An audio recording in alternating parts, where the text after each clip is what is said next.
Hello, everyone. Welcome to another one of our AcelerTech events and AcelerTech talks. It's really a pleasure to have you with us today. Today, as you know, we will speak for about a different subject.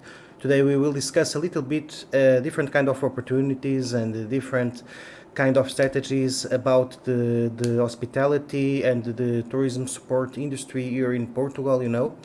And as you all know, probably already, because I tell you this in every one of the talks. These talks are being organized inside the AcelerTech program. AcelerTech is an international acceleration program for tourism and tourism-related startups from all around the world that wants to come to Portugal. So if you are one of them, just apply. And we are trying to have these small talks every week to show you and to in order to you to get to know some opportunities in different fields here in Portugal. So this week it's a really special week. We have a really nice guests here with us to discuss this. We will have Eduardo Miranda from Alep. Alep is an association. Eduardo will explain us a little bit more about what they do. Mário Moraes from Climber, João Lopes from Blockit, and Wendy. I will not try to say your last name. Sorry, Wendy, from Secret City Trails. I should have tried that before. It happens. That's the problem of the lives. So, guys and girl, actually. Before we start, I would like to ask you to tell us a little bit more about your work, your experience in the tourism field, in the tourism industry. What do you do? What are your companies, your organizations? Tell us a little bit more about you. Maybe, Edward, maybe you can start. Okay, can you hear me? Yeah, sure. Yeah, okay. Hi, everyone. Thank you for the invitation, Fernando. Well, briefly, I am in tourism since 10 years ago. I started with a small renovation, with a city apartment that was completely in ruin. And the idea was more renovation. I love that. But I fell in love with the service, with the contact with people, and this new thing that was starting to have this urban tourism. And well, I went on developing this activity that I love. And Yeah. then a few years ago, 5 years ago, I started also. I was one of the people who started the association. It's a national association that is aimed and direct to the short-term rental, as it's called internationally. We love the word that is used here is local accommodation association. So Yeah. basically, it's the association, the national association that helps, supports anyone involved in this local accommodation. This is guest houses, hostels, but mainly apartments and houses all over the country, the city, Yeah. beach, mountains.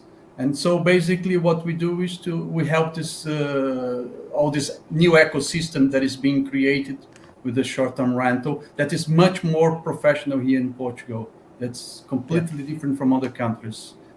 We have it all regulated, and so even if you're doing in a home or your house or in a room inside your house, Yeah. we try to do it in a professional way, and this opens a huge amount of opportunities. I don't know if we talk about this later, but I. Well, during the last few weeks, we have been watching that Portugal does the things a little bit different in the tourism than that the other countries. We have watched that in with another speakers, like things like Portugal have people dedicated to the tourism inside every embassy. And for example, we try to do the things in a more professional way. We have watched that, yeah. And it's really nice to know that you are doing it more professionalized also. Just to have an idea, briefly, to see the opportunity that this kind of new market is created when you try to organize it. It doesn't mean professional. It can Yeah. be a sort of home sharing, but it doesn't Yeah. matter. You have to be professional in what you do, no? Sure. So we have 95,000 accommodations in Portugal. This is more or less just a brief idea. 40% of all the nights spent by, we don't like tourists, we like travelers, the word travelers, by travelers. they are done in local accommodation. In Lisbon City, it's almost half. In Porto, more than 60%.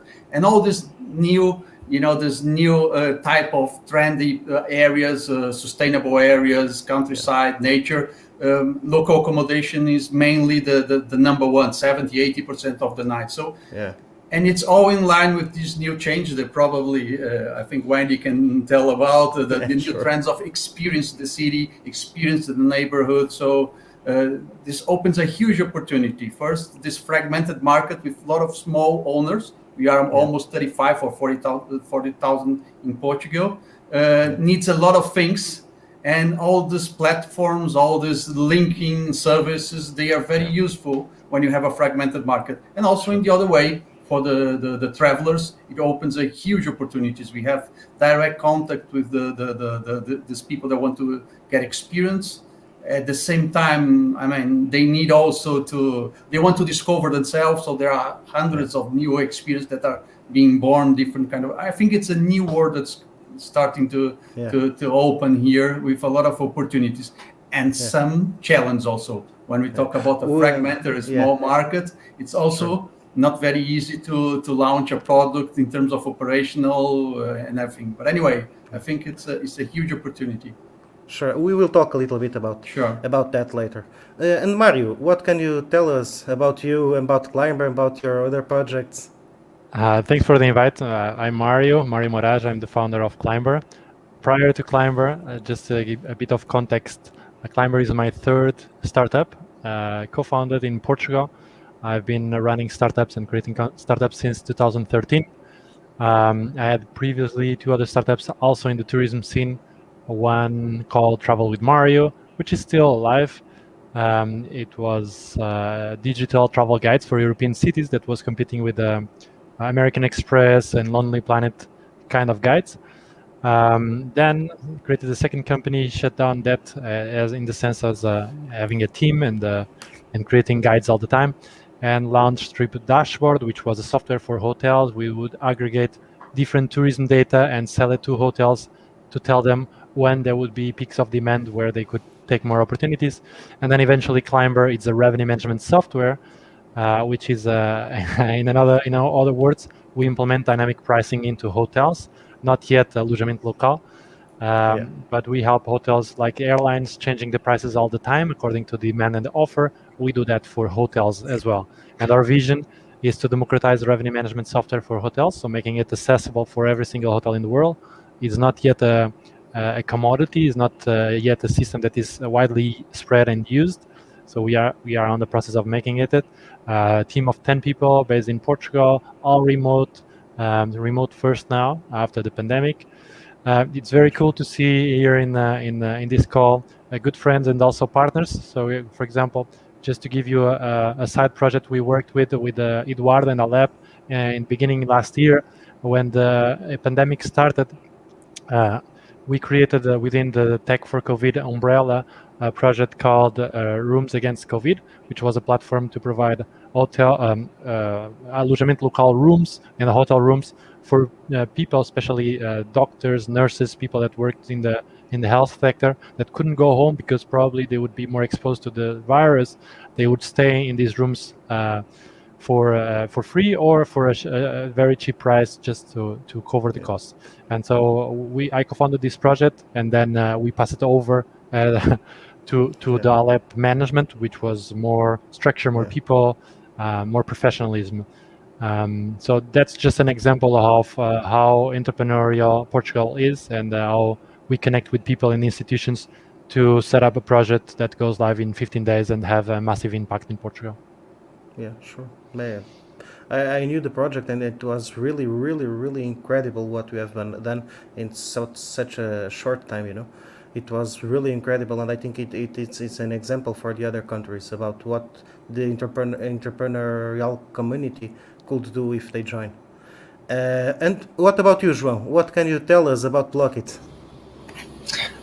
Thanks for the invite, by the way. My name is João Lopes, and I'm one of the founders of Blockit. Blockit is a startup. We're about 2 years old. We've raised one round, and we're actually closing a second round. And our solution initially was actually very fit into the tourism scene, I believe.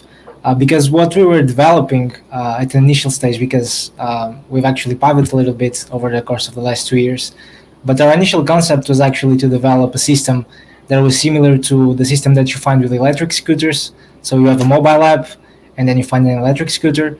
Our goal was to create that system, but for smart lockers.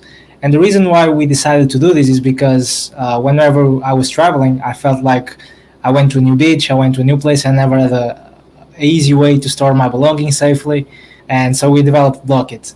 And if anything, I think it speaks for how touristic solutions actually a lot of times are created in Portugal, and how Portugal is a good place for these kind of solutions, because this was the first solution globally to exist like this, where you could download an app, find a smart locker, essentially put your wallet there, put your phone charging, store your bags, without having to know without having to ask, a local person, where can I store my bag, or having to ask for a coffee owner to store your stuff.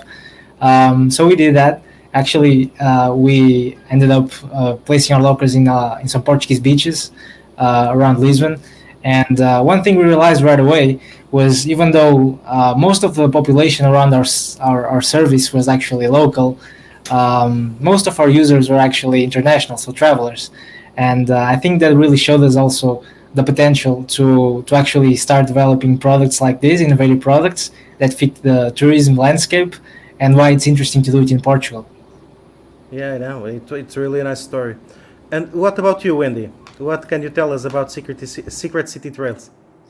And can you say your last name? Sorry, I tried.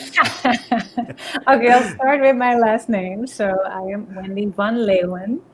And a little bit maybe about my background in tourism and then how that led to Secret City Trails. So I've actually worked in various spectrums of the tourism industry, from while I was studying, working as a tour guide in Madrid and working in different hotels in Amsterdam, and then at some point running sustainable travel initiatives at Booking.com and helping them set up their accelerator for startups in sustainable tourism, which then brought me to, I love supporting all these initiatives, but let's actually do something to reinvent and make an impact on the travel industry myself, together with my co-founder Christina. And we founded Secret City Trails to, as we like to say, reinvent how we discover and enjoy our cities, which started as experiences, and we call them gamified walks that you enjoy through our web app. So it's really easy, no downloads.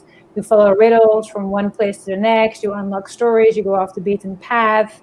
And the experiences started for locals to fall in love with their own city again. And quite soon we realized that we had customers from outside. We started in Amsterdam, outside of Amsterdam, who came to visit the city, who said, "This is amazing, I'd like to try this." And we're like, "That's great."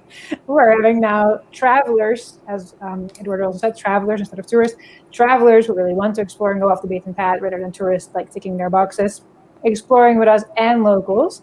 And from there we started expanding, and now, instead of Christina, my co-founder, and myself, creating routes in cities across Europe, we are now in 55 cities across Europe, and we've recently added Dubai, together with Visit Dubai, actually launched there. And we are doing the same with the city of Sydney, who want to bring travelers inside Australia back to explore the city. So we started doing these experiences, creating them ourselves, and we've then found a scalable framework to work with locals anywhere to create routes with us, and so that they also benefit, so they get paid, we get paid a bit. And what we think is really interesting right now and exciting is that we're reinventing how we discover cities at Secret City Trails, but as a whole, we're reinventing how we do travel, because the pandemic made us think about how can we restart tourism more sustainably. And our experiences, because they're self-guided, they're actually, even over the past year, even though it was a tough year for us, and that led to many changes in how we run our business and what we offer, it also showed that people still want to do self-guided tours, and there's actually a lot of bigger players interested in these self-guided tours and how they can and offer more of those through their platform. So I think it's a challenging time for us in this industry, but also an exciting one. And Secret City Trails is super cool. We've used it and we like that very much. No, it's really nice, and congratulations. Come on, it's really a big growth in the last few years. It's incredible, once again. Actually, my first question, telling just a small story. Usually when I do these talks, I usually ask everyone on the entrepreneur world what you think, what they think that will change in the next few years. But now with COVID, this question becomes a little bit harder to ask and a little bit harder to answer, But still, I will ask you because we have talked a little bit. Eduardo told us about the challenges that are appearing on the tourism, travel, and tourism support startups. About the challenges that are appearing and the opportunities. So I would like to ask you, what do you think are the main opportunities that will appear in the next few years, and what do you think that will change now because of COVID? Because I think it will change. Already changes a lot of things in the tourism industry already, and I think it will change more things. So what do you think will change now, and what are the big opportunities that you see in the future? For the new startups appear and eventually solve. Maybe we can do the same order, Eduardo. Maybe you could start. But don't feel that it's mandatory to do always the same order. You can, if anyone wants to interrupt or something, that's completely fine. Okay. Okay. Well, one thing is we are always asked what is the trend, the future, what's going to change, and as representative of associations of industries, we can tell whatever we want. But the truth is that it's very nice to talk about trends, but you have to be very careful if you're doing a business plan or you're in the real world in terms of business to direct all your efforts to something that they say that's going to be the future, the trend. Because in this changing period, a lot of things has to change dramatically in these months of COVID. But some of these things will come back again, even if we don't want to, and some other things eventually will change. And our memory as human beings is very short. I mean, now we say that, it's going to be completely different. And then when it comes up to normal, our daily life, a lot of things will come back as usual. And unfortunately, some things should be changed, but that's the way. Otherwise, we could not live on this kind of changing atmosphere, this terror, no? So what I think actually, we learned a lot about remote working and remote living. So it's a fact now. In Lisbon, we have 10% of occupancy, and almost all of them is mid-term. And people that are foreigners, a lot of foreigners that are decided to live in Portugal. Some of them are this kind of, digital nomads. But a lot of them are just normal people that just discovered that they can work whatever they want. Now with the COVID, and some of them maybe can keep in the future. So this is a niche of a very small niche, but an interesting niche of what we call this residential tourism in big cities. So it's a small trend. I don't know how much of this is going to keep in the future.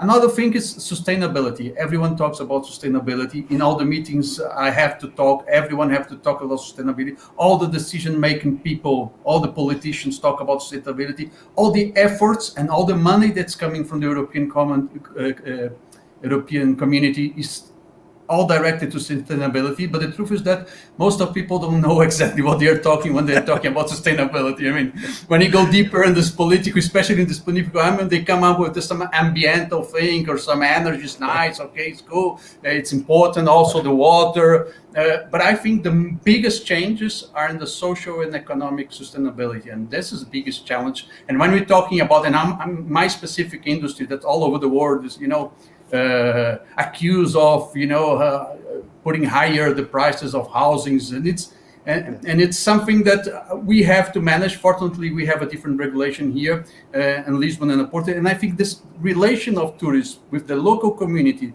that's most affected by the tourists is one of the biggest and most challenging and most important for the future of tourism. We have to be not an external being, but someone involved in the community. And this involvement of the community is something that the travelers want to do. They're not only coming just to see, Eiffel Tower checked. No, they want to experience maybe a little bit living, go out of the city, not only talking with the taxi driver and the person in the door of a hotel. So this is a huge change that is going to come, and we from the industry we have to go deeper in this relation with the community, and working better with the community, showing that tourism is part of the community and all the side. And this creates a lot of opportunity and some challenges also. Yeah, no, totally agree with you. Mario, what do I you think? I really liked what Eduard said in the ESG. It might have passed like very quickly, but I just want to reinforce. And you, usually people don't like to bring me to panels because I tell stuff straightforward, without filters. And one of the things that we need to improve, not just in Portugal, but especially in Portugal, but everywhere, is the ESG, is economical, social, and sustainability, the government's part. And we need to pay better our people working in the hotels and the hospitality industry in Portugal. We have the lowest salaries. It's bad. I've worked myself in hotels for many years myself, and what they would tell me, like, no, you need to work here for passion. You need to work for passion everywhere, but I also need to be well paid off, and that's still not happening in Portugal. So we need to improve in there because, of course, now it's a pandemic and it's a different story. But when the hotels are running well, they are profitable and they can pay better their employees. That's one thing. So if we want to be sustainable, we need to start by paying better the people. Taking care of the people, because then they will deliver a better service. You cannot ask someone to deliver an astounding service if they are badly paid. So that's one of the things. And something I want to share, it's more technological. Maybe I can just quickly share my screen here. Yeah. I'm asked often, what do I think of the future? Can you see my screen now? I've been asked in 2016 what I thought the world would look like in hospitality in 2 years, and then what would look like in 5 years. And I predicted this stuff. And the cloud-based, so no more hardware, the servers of the hotels would go online, real-time market data for decision making, easy to implement, easy to use, multi-language softwares, all that. So all this happened in 2 years. And then I predict that in 5 years, all this stuff would happen. That hoteliers to manage different platforms would go and use only one single platform, not many. And there is already this kind of centralized platforms to access different software. That the IoT, Internet of the Things, to measure air conditioning, waste, electricity, water, whatever, would be available for hotels. And that happened as well, dynamic pricing. I only failed to predict that wearable tech was going to be a thing, and it didn't. But then when we looked into, what happened, I was asked again back in 2018 what would going to happen in 2021, and I predicted this stuff, and most of it's already there, including the wearable tech. So I don't want to say what the future is going to look like after the pandemic, but a general perception that I have is that the hotels are getting more digitalized. The pandemic was a big hit on the hotels. They forced this conservative industry, because hospitality is a conservative industry, especially hotels usually go from generation to generations doing exactly the same stuff that was being done before, not much access to different software. And so I think the digitalization is now being forced into the hotels because it can lower the costs. A software that does automation can perform the task of hotelier much faster, doesn't get hurt, doesn't get sick, doesn't sleep, doesn't take COVID, and is still making actions and deciding for the hotel. So this is more into the technological side of the hotels. What I see is that the digitalization will happen now much faster. Yeah, Can I I totally agree with you. add something to that, specifically in relation to experiences? Because I think what's been quite interesting for us to see, obviously, like years ago, experiences became a huge thing, and as Eduardo was also rightly saying, there's a lot of people when they travel now, they don't just want to take off like the main sites. They really want to go beneath the surface, get to know the city, go off the beaten path, and make their travel more meaningful, which is beautiful. And experience became a huge thing, and experiences with locals, having dinner in their homes, meeting a local to go on a like street art tour in a more off the beaten path neighborhood. And for us as a company, actually things going more digital in the travel industry, which is great in many ways, also applies to experiences, because in not everywhere right now, either people feel safe to go have dinner at a local's place, or is it possible to go in a big group, or is it then possible to track if then something happens right now specifically? And people are still traveling today, way less, but they are traveling and they still want to have that local experience, want to be guided to more hidden places, unlock local stories. So we do see a huge opportunity, and we're excited because we've been creating this for years for more digital experiences in cities, and it's still a very similar experience that you'd have otherwise. You still unlock the local stories, you follow in their footsteps, but you get it delivered through your own device and you don't actually meet in person. And hopefully in the future both can coexist. And I'll also brag to one of the other points, some of the bad things about tourism will come back. We will have mass tourism again, and probably a lot of people will travel very, very hard when we can. And then I think we are way more ready now to also offer alternatives, which is great, like alternative experiences, alternative ways of being in a hotel, alternative ways of checking in to what we had before. And hopefully they can coexist. And then eventually the ones that are built more sustainably, that are meant to last longer, will be the ones that survive and eventually take over and be the majority. Yeah, totally makes sense. João, what do you think? Yeah, I highly agree with Eduardo on his first point. I think there's a new trend, potentially a new category for tourism, because digital nomads already existed, and this was something that was gaining some steam, but they were kind of seen as like this outcast of society. These people that could travel and they work as freelancers, and if you found one every once in a while, be like, whoa, that's so cool. But most people couldn't afford this because they had their own job and they had to go to work, and maybe they had a few vacations every year and they would take that week and they would actually travel or do it over the weekend or something similar. But now with big companies, not only small companies but large companies, like you can see tech companies like Microsoft, Google, etc., who actually were forcing to work from home, and this became a normal part of our society, while before it used to be something that most people didn't do. It also opens the door for a lot of people to actually start living a little bit more like digital nomads.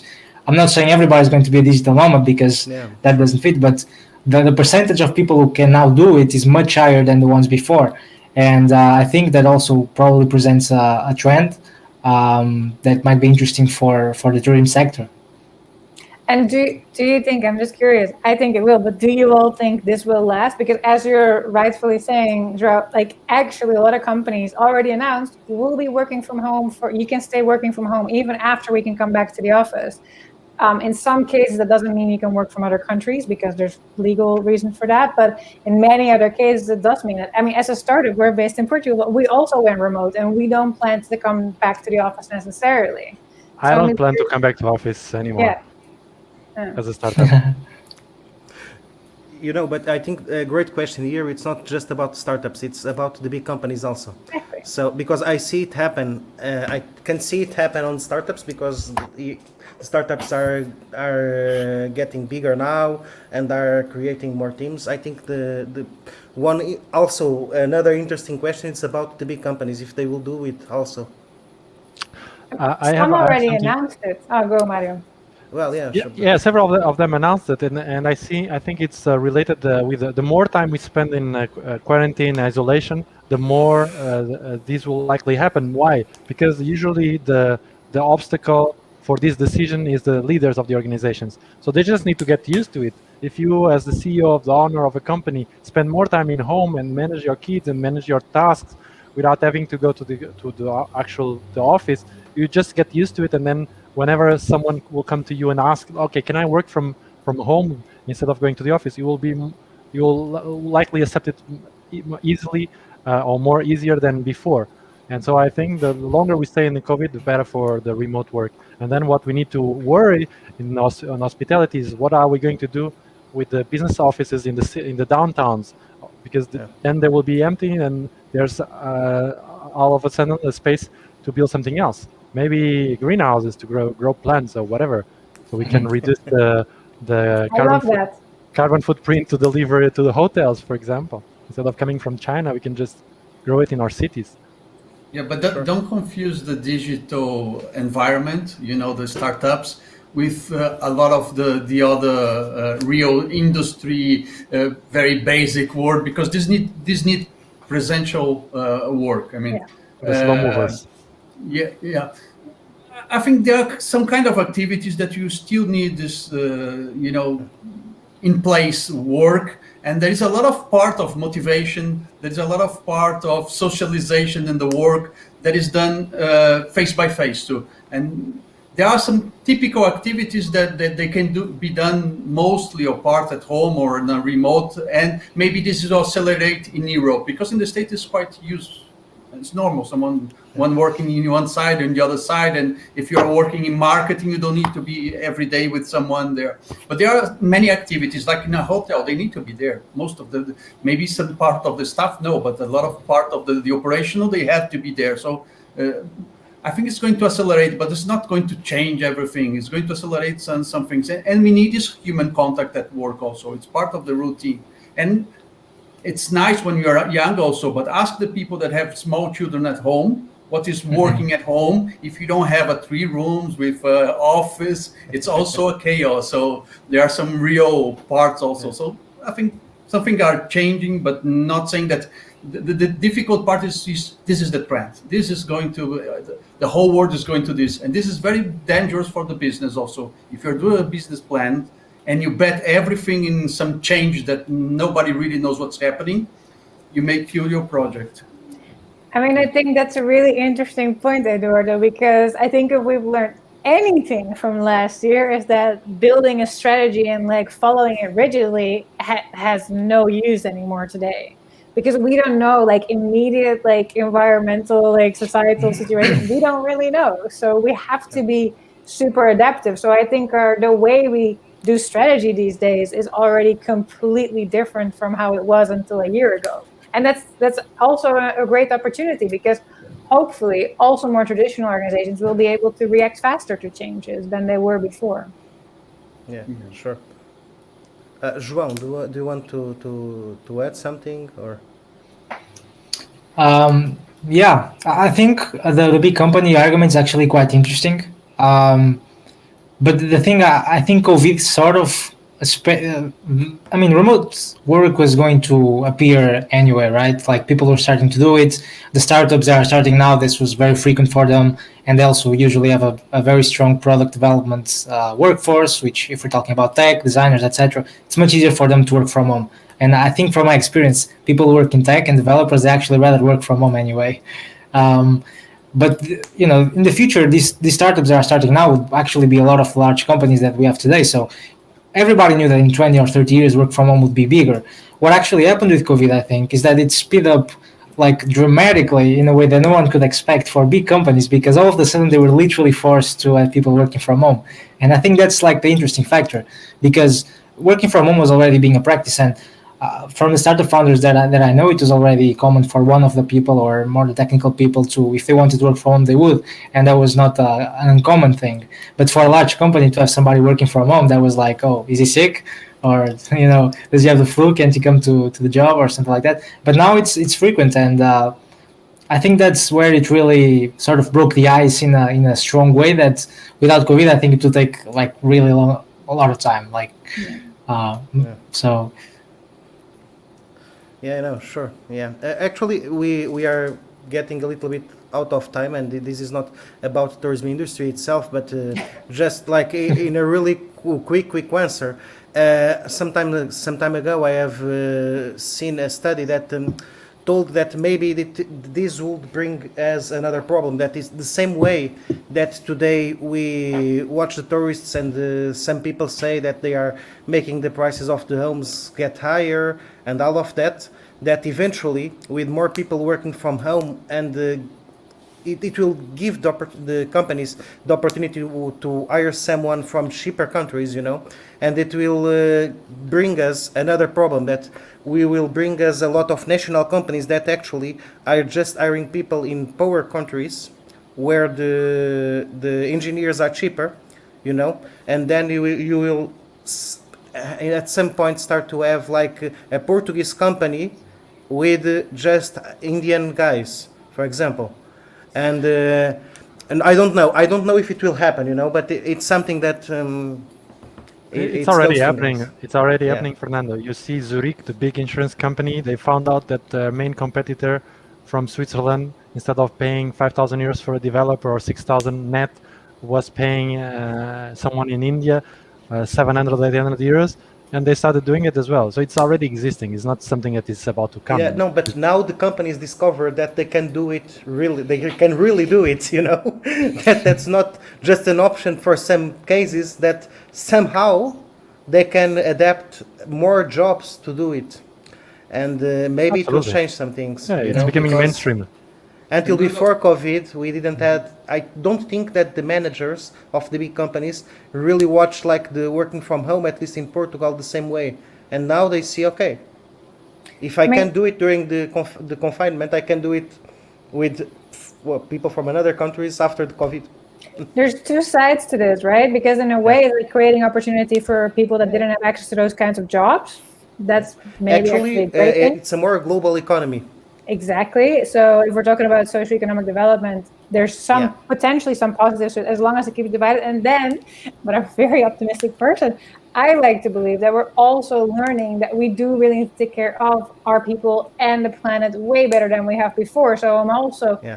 and I'm personally seeing a pretty big shift in a lot of senior leaders in big companies and in startups making an effort to be good for their people and for the planet. So I hear what you're saying, but I'm also positive Sure. to think that we're making a shift and we might have really mixed Absolutely. workforces. I agree. Totally agree. So yeah. Yeah. So let me Still about this just. topic, I think this is not really an issue, to be quite frank. If anything, it's an opportunity because it will give the market a chance to correct itself. Yeah. If companies spend less money doing development, then the products might be cheaper. If the products are not cheaper, then some competitor will arise. So I think at the end, everyone will benefit from it. Yeah, and it's also a way for economies to reinvent themselves. We see now that Portugal is becoming a center for recruiting data scientists. You ask in Europe, where can I hire a data scientist? It's Portugal now. You see Nova training 300 people per class. Why is not Portugal also a center for revenue managers? It's just about specialization. We're reinventing sure. ourselves. Let me just try to bring this a little bit more to the tourism industry, okay? the ground. Because no, but it's interesting, these kind of talks. I think they really work better when we can do this, like just talking and the subject is changing a bit. But yeah, okay. But it's interesting also for the tourism entrepreneurs around the world because they can watch how it will change and it will affect them also. But trying to bring it a little bit more to the tourism industry, why do you think that the entrepreneur from, let's say, from any other country should choose Portugal to start their business and not other country? I Why mean, Portugal? as a foreign entrepreneur in Portugal, Yeah, I think that's a great example. You are a great example. Why? Yeah, so several reasons actually. So we officially started our company in the Netherlands, where it is a little bit easier to set up a company than in Portugal, because here if you don't speak Portuguese, you do need help from a lawyer and an accountant to take care of things for you because there's not much in English, which is a bit of a barrier, but there is also more affordable help for these kinds of topics. For us, as a startup in tourism at the time, there was a lot of excitement around travel and tourism as a sector, and it's such a big part of Portugal's GDP, so of Portugal's overall income. We really felt here they want to have more travelers, they want to help them see different parts of Portugal differently, whereas in Amsterdam there was over tourism, this is horrible, we don't want more travelers and tourists in our city centers. Like, not only is it increasing prices of rent, it's actually driving locals out of city centers and not going to local businesses there anymore. So that is part of the reason that we came to Portugal at the time. Of course, now it's harder, but I do think Portugal as a country is making a huge case for, like, with the whole Can't Skip Portugal campaigns, and for people to come back to visit Portugal. And of course, and I see Mario writing this to me, obviously we also came to Portugal because it's sunny. I mean, and I love the remote working. I am normally based in Lisbon. I'm now in Vila Nova de Mil Fontes. So I'm definitely also enjoying the country. And I think the work-life balance here is slightly better, even though in the startup scene, travel tech, we work hard. Yeah, it's sunny in Lisbon too. That's great. I see, Mario. I think here, you have this like, oh, after work, it's sunny, let's go for a sunset beer. Or, oh, there's the beach nearby, and we go with the team to the beach on the weekend. So I think that actually brings like a whole different element of being a startup team here, and access to, I think, really great talent. But not actually, it's only now that we have Portuguese people on the team. In the beginning, we had people from all over Europe, mostly, working for our Portuguese startup, but they chose to be here. So they were also okay with we pay better salaries than some corporates in Portugal as a startup even, but with the salaries that we paid because they are from Germany or Poland, but they decided to be in Portugal. So I think there's a lot of access to great talent. These are these digital nomads that come here to find a cool job with a cool startups, I think. So Yeah, sure. there's those elements. I agree with everything that Wendy said. I would just add that in the end, a decision is mostly emotional. And so when you come here and you experience Portugal, which is good people, good food, nice people, like so kind, right? Then the sun, of course, it's everything accumulates and it makes your decision easy. Then it's an affordable country as well, of course. Yeah. And availability of talent and all of that. But that's the rational part. What makes you actually stay is the sun and the people. Yeah, I fell in love with Lisbon 11 years ago already, so I had to come back. This is true. You're suspicious to talk then. Okay. No, I'm just joking. Yeah, no, but it's come on, it's really a great example, and you have really bring us a lot of reasons that I think people should consider.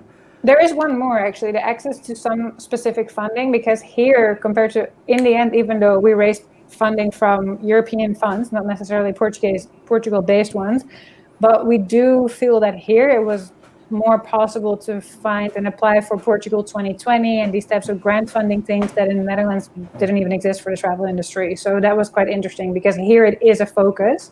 So there was more grant funding available that otherwise we couldn't have tapped into. Yeah, sure. João, Eduardo, what do you think? I don't know if Mario wants to add anything. That's all Oh, said. well, these guys covered the topics. Yeah, sorry about Only one thing that also, besides the emotional part, it's important. I'm Brazilian by origin. I'm here for been here for 20. I love Portugal, but besides that, and sun is not a problem in Brazil, as you mentioned. But besides that, in tourism especially and entrepreneurship, Portugal has a fantastic environment. This is a real bet that the country is doing. All my friends from the other associations in other countries, they envy us because we have the tourists of Portugal coming and asking us what you need. How can we work together? We organized that with Tech for COVID, with Mario, this thing of receiving and lodging nurses and doctors in 3 or 4 weeks. We have received 700 nurses and doctors. And it took 3 weeks for us to be contacting the minister, the Secretary of State, and the President of Tourism of Portugal. They're helping us, supporting this initiative. So it is really a nice environment that is turned to tourism, and also to interpret. Lisbon wants to be, and Porto also a hub for entrepreneurial activity. So this all together makes it a very, very, very good mixture. For new companies to come here. And I should say that actually Tourism of Portugal, it's the ones that are allowing us to do this initiative, our main partners. So it showed that they are really, I think we all agree that they are really doing a great effort and a great work during the last few years and during their time, improving the tourism in Portugal. And these kind of initiatives show probably for the ones that are listening a little bit about what Tourism of Portugal are doing to improve the tourism here. So I think that you should, for the ones internationally that are listening to us, you should think that if there is someone in Portugal that allow programs like this to happen, it will also be good for you when you arrive, because they will still be here doing the same thing or better things during the next few years, and it will also bring you value. And it's a really nice thought. I think one thing to add, because I do think actually comparing Tourism of Portugal with some other tourism organizations of other countries, I think they are quite an innovative and forward-thinking organization, and they support a lot of incubation and acceleration initiatives. And they're actually great when you land here as an entrepreneur to build your network, to get to know the right people, get in touch. You might not necessarily have financial support, but the non-financial support you get through the programs that they have created and support, I think is actually really, really great. For such a small country, it's incredible. Yeah, sure. Fernando, yeah. I think it's all fairy tales and all, but we also need to give a disclaimer that private funding in Portugal is not the best. And if you are a foreign company looking to move to Portugal, which all the the arguments that we said before are valid. Private funding, getting investment here is not the easiest thing. And if you have connections outside, and if it's easier for you to do it outside, and we see a lot of, and I have many friends that run companies like Wendy here in Portugal that are based here, but they go to their countries or outside and fundraise there because there's still a lack of private money in Portugal, and that's definitely an obstacle for startups. I'm talking for startups. Yeah, sure. Actually, we are going to one of the questions that I had from the audience was, okay, this is really nice. Portugal seems a great place, but what is bad? And you just started to answer. And bad it. is the private funding. I can give you I can give you my specific example. We from March last year we attempted to speak with 200 investors. Of course, not 200 investors are from Portugal, but at least half of them are, and we couldn't fundraise, even though we are growing faster than ever before, just because the travel sector has been hit and they don't want to invest. They think like the herd mentality. If the other guys are not putting the money, maybe I shouldn't put the money as well. That's not the good mindset to have. Anyways, that's one of the bad things. As Eduardo was saying, the market is small, so we should think bigger. From the first day, we attempt a pilot with a Portuguese company. We should be already doing customer development with similar companies in other markets where we believe we can fasten the company growth. And what I do think actually has been quite good in Portugal when we've started partnerships with, for example, Fnac in Portugal, we get introduced to Fnac in France and in Spain. So I do think there are enough international brands here also to start a partnership or pilot. But here it might be easier because they are smaller here than wherever their headquarters are or their bigger markets. So there is more maybe flexibility, less money perhaps, but more flexibility to pilot or try something with them. And then for sure trying to target brands and organizations that you know can then introduce you to their counterparts in other countries, I think is quite important to keep in mind to sustain your growth. Yeah. Use Portugal as a pilot market. But anyway, if Portugal is your aim as a startup, you are not a startup, sorry. Okay. So, I mean, a startup is something that has a huge potential of growing. Otherwise, you never get fundraising. So Portugal should be, as any country that you are, a pilot, but it's a small pilot, it's true. And sometimes the pilot helps you to get, size. Here you have just to feel it as a pilot market, but aim immediately to go outside and to Europe, and otherwise you're stuck in a small market. It's a great place to have a starting point, actually. I think that it's what we are saying, right? It's a starting point, and then you can grow and be all around Europe and just scale, right? And the cherry on top of the cake is the bureaucracy. It's amazing. Okay. Yeah, and it's also what I said earlier, right? Like as a foreigner, if you don't speak Portuguese, my Portuguese is improved, but I still couldn't do this conversation fully in Portuguese. And there's a lot of things to organize and set up that are only available in Portuguese. I think parts are improving, but still a lot of information you can't access in English, which is a challenge as a foreigner. And I know as soon as you set up a company here, you need to have an accountant who does a lot of things for you. So suddenly a lot of things are already taken care of. But then when you have to make changes to certain contracts and things, always have to involve someone to do that. But about that, it's really it's funny because actually the bureaucracy, it's not helping the people that doesn't speak Portuguese, but on the other side almost everyone speaks English on the street. If you step someone on the street, it's probably they will speak English, If you go to France, it will not happen. If you go to Spain, it will not happen. But here in Portugal, speaking English, it's very true. kind of usual, and it's funny how for one side your problem is that our documents or bureaucracy, it's not prepared to the people that doesn't speak Portuguese, but on the other side probably we are one of the countries that are better prepared to receive people from outside because our people already speaks English, so I think it's kind of strange, this equilibrium that I think it's just government organizations that are maybe a bit behind in terms of like adapting to the market and all these international entrepreneurs here, even though there was like a huge almost like marketing push of Portugal, come here, set up your company here, there's all these like startup vouchers and things. that's in English, but then when you get to the actual setting things up, everything's in Portuguese, it's complicated. In the Netherlands, you just go, you have an appointment, everything's in English, and you set up your company. Like And here, It's great And the news chef, let's because speak about the chef and the easiness Yeah. of booking a meeting with them. I was just having a lunch with a Chinese friend of mine who was trying to set up a company. She was actually here, and she booked the meeting in CEF in March last year, and it got cancelled now. So she has their visa or something expiring in August.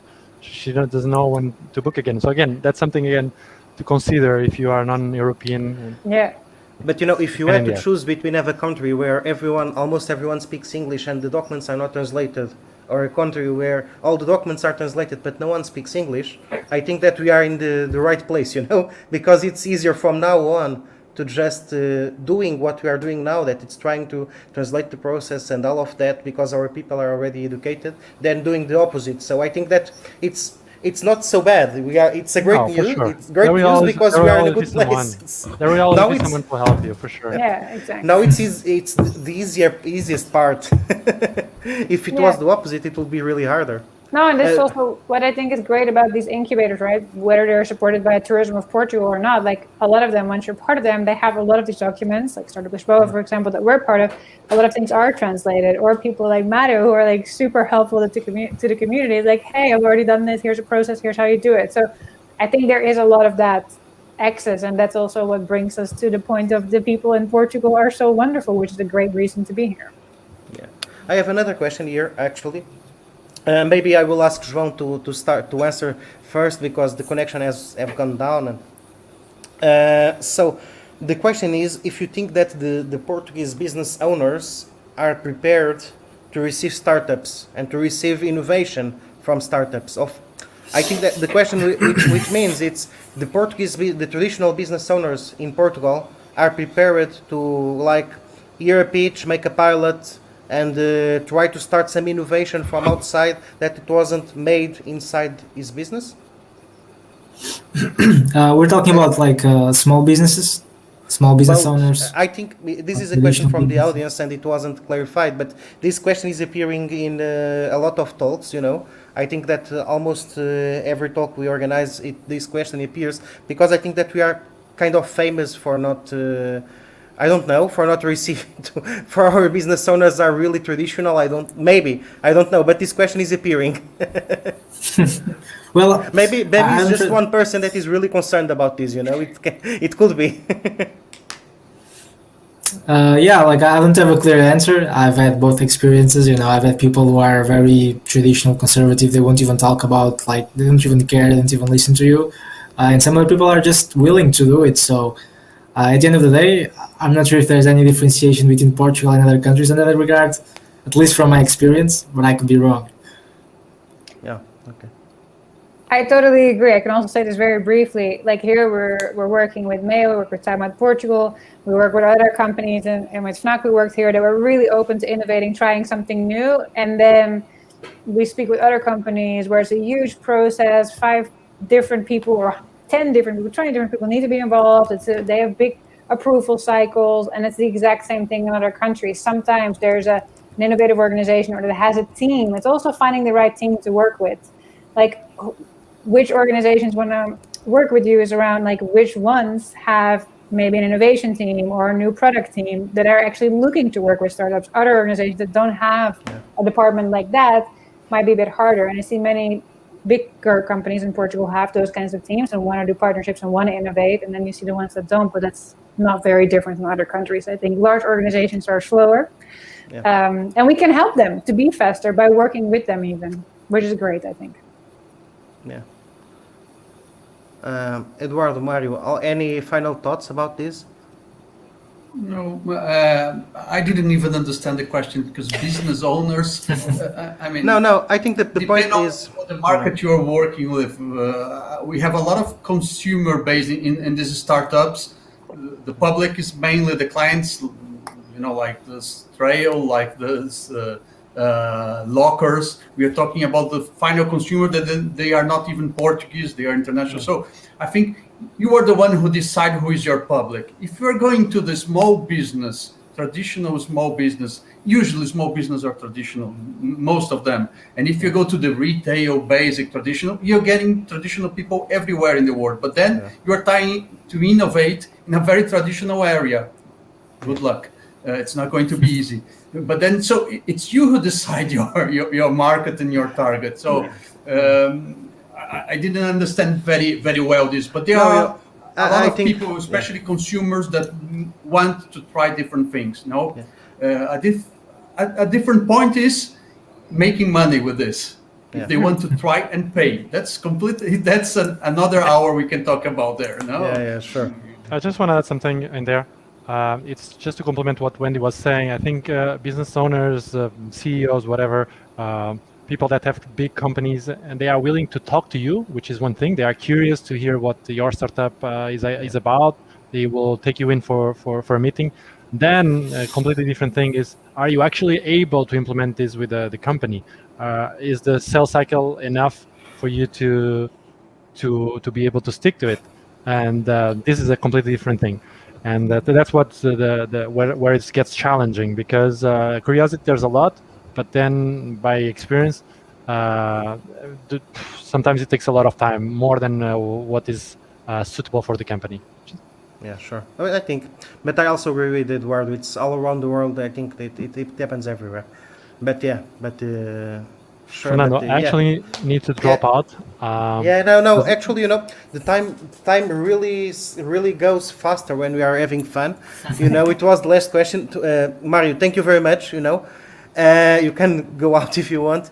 Actually, I just want to thank you all for this moment. I think it was really great. We have touched a different subjects here. I think it was really great for someone from outside to hear from your experience and to understand how things work here in Portugal and understand a little bit about the industry here. It was really nice. Thanks again for your participation. I am really sorry that we can't keep this talk going on. Probably, I think it will be interesting to start to be discussing this in another occasion. Okay, so thank you very much once again. And for everyone that is hearing us, once again also, thank you for being here also. And once again, the applications for AcelerTech are open. Okay, so if you are really thinking about coming to Portugal, our acceleration program is receiving now their applications. You can win a 15,000 euros prize for the first place, but actually I think that's not the main part. The main part is all the startups, all the big companies, all the investors you will get to know during the acceleration program if you apply. So yeah, you have the money prize that it's equity free, but that's not the point here, because actually you will meet a lot of big companies, a lot of investors, a lot of startups, a lot of people like our guests, and that could really help your business to come to Portugal. So if you are really thinking about it, just apply AcelerTechinPortugal.com, but you have the website going on the downside of the page. And thanks again for being here. It was really a nice hour, and for everyone hearing us, see you next week, next Wednesday, 4 p.m. GMT. Our next talk next week will be about the difference between the different regions of Portugal, and how Portugal have different kinds of tourisms, and in one small country we have like beach tourism, mountain tourism, every kind of tourism just in one small country. Okay? See you next week. Thank you very much. Thanks again, everyone. Bye, everyone.